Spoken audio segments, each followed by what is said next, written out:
இந்த கொரோனா வந்து ஒரு 2 இயர்ஸ் அதில் ஒரு 1 இயர் வந்து யோசிக்கவே முடியாத மாதிரி ஆயிடுச்சு. ஸோ இப்போ வந்து இப்போ என்ன மாதிரி ஆளுங்கள்லாம் வந்து ஒன்று வந்து 10 கற்பனை பண்ணிக்கும். அப்போ வந்து நிறைய வீடியோஸ் வந்து அப்படியே அப்படி இப்படி புதைக்கிறாங்க, அப்படி கிடக்குறாங்க அப்படின்னு ஏதோ ஒரு நம்ம செகண்ட் வேர்ல்டு வார் மாதிரியான ஒரு ஃபீல் கொடுத்துட்டாங்க. அது எவ்வளோ தூரம் உண்மை நமக்கு இன்ன வரைக்கும் தெரியாது.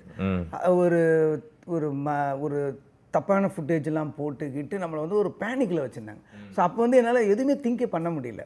ஸோ நம்ம வந்து ஏற்கனவே திங்க் பண்ணுறது தான் நம்ம ஒர்க்கு. நம்ம கண்ணாபின்னான்னு மூளை யோசிக்க ஆரம்பிச்சிச்சு. எப்படி இருக்கும் உலகம், எப்படி இருக்கும், எப்படி இருப்பாங்க, நம்ம தெரிஞ்சவங்க எப்படி இருப்பாங்க, எப்படி இப்படி இப்படின்னு சொல்லிட்டு என்னோட ரொம்ப பேனிக் ஆகிட்டு அதனால் கொஞ்சம் யோசிக்கவே இல்லை. ஸோ அங்கே ஒரு அப்படியே ஒரு 1.5 இயர்ஸ் ஆகிடுச்சு. அதுக்கப்புறம் ஒரு ப்ராஜெக்ட் நான் வந்து ஸ்கிரிப்ட் லெவலுக்கு போயிட்டு ஃபைனலில் அது பண்ண முடியாமல் போச்சு. அதுக்கப்புறம் ஒரு 2 இயர்ஸில் வந்து ஒரு படம் அனிமேஷன் ஃபிலிம் பண்ணுறோன்ட்டு ப்ரீ ப்ரொடக்ஷன் வரைக்கும் போய் அதுவும் நிற்கலை. ஸோ இந்த மாதிரி கண்டினியூவாக பார்த்தீங்கன்னா நான் ஒர்க் பண்ணிட்டு தான் இருந்தேன். ஆனால் என்னோடய கேப் பார்த்தீங்கன்னா ஒரு 4-5 இயர்ஸ் ஆகிடுச்சு. ஆல்மோஸ்ட் 4 இயர்ஸ்னு வச்சிங்களேன். அதுக்கப்புறம் தான் இது ஸ்டார்ட் பண்ணிட்டோம். இப்போ வந்து எனக்கு இந்த படங்கிறது தியேட்டர் ரிலீஸில் 5 இயர்ஸ்க்கு அப்புறம்